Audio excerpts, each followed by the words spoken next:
কীর্তন একটা শিক্ষার জায়গা, এই শিক্ষায় ছেলে মেয়েদেরকে আনতে হবে। বাবা তুই ঘরে টিভি দেখ, কার্টুন দেখ, আমি কীর্তন দেখে আসি, এটা করবেন না। ছেলেরা ভুল শিক্ষা পাবে। কারণ কীর্তন জায়গা শিক্ষাকে দুটি ভাগে ভাগ করা হয়, একটা হচ্ছে পরাবিদ্যা আর একটা জড়বিদ্যা। স্কুল কলেজে শিক্ষা দেওয়া হয়, স্কুল কলেজে শিক্ষা দেওয়া সেই শিক্ষার নাম হচ্ছে জড়শিক্ষা। আর কীর্তনাসরে যে শিক্ষা দেওয়া হয় সেই শিক্ষার নাম হচ্ছে পরবিদ্যা, পরাবিদ্যা। জড়শিক্ষা কি না, জড়শিক্ষার মধ্যে কি কি থাকে? মাটি কাকে বলে, আকাশ কাকে বলে, নদী কাকে বলে, গাছের পাতা সবুজ কেন, এগুলো সব জড়বিদ্যা। এই জড়বিদ্যা অর্জন করলে আপনি জড়জগতের কিছু তত্ত্ব জানতে পারবেন, কিন্তু পরাজগতের তত্ত্ব, পরমেশ্বরকে নিয়ে আলোচনা করার বিষয়বস্তু, একে আলোচনা করতে গেলে আমাকে পরমেশ্বরকে জানা পরাবিদ্যা। এর মধ্য দিয়ে ভগবানকে জানা যায়।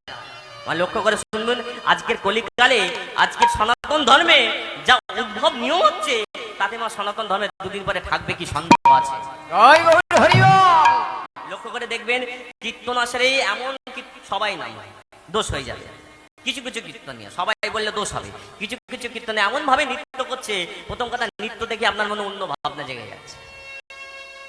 আপনি ভাবুন, কীর্তন আসরে কীর্তনের জায়গায় হিন্দি গান, আপনার হয়তো ভালো লাগছে, হিন্দি গান শুনেছেন, ওর সঙ্গে মেলাচ্ছে, কিন্তু এটা তো ভালো লাগার বিষয়বস্তু নয়।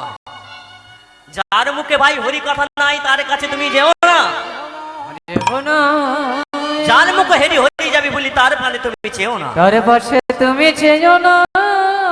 যার মুখ দেখলে হরি কথা ভুলে যাবে, যার কথা শুনলে তুমি হরি কথা ভুলে যাবে, তার কাছে খবরদার যাবেন না মা। আজকে হরি নাম শুনতে এসে যদি মনের মধ্যে একটু ভক্তি না সঞ্চিত হলো, হরি নাম শুনতে এসে যদি ভক্তি না উদ্ভব হলো, সবাই মিলে কৃষ্ণ কৃষ্ণ বলে যদি আমরা একটু অনুভবে না ডুবতে পারলাম, তাহলে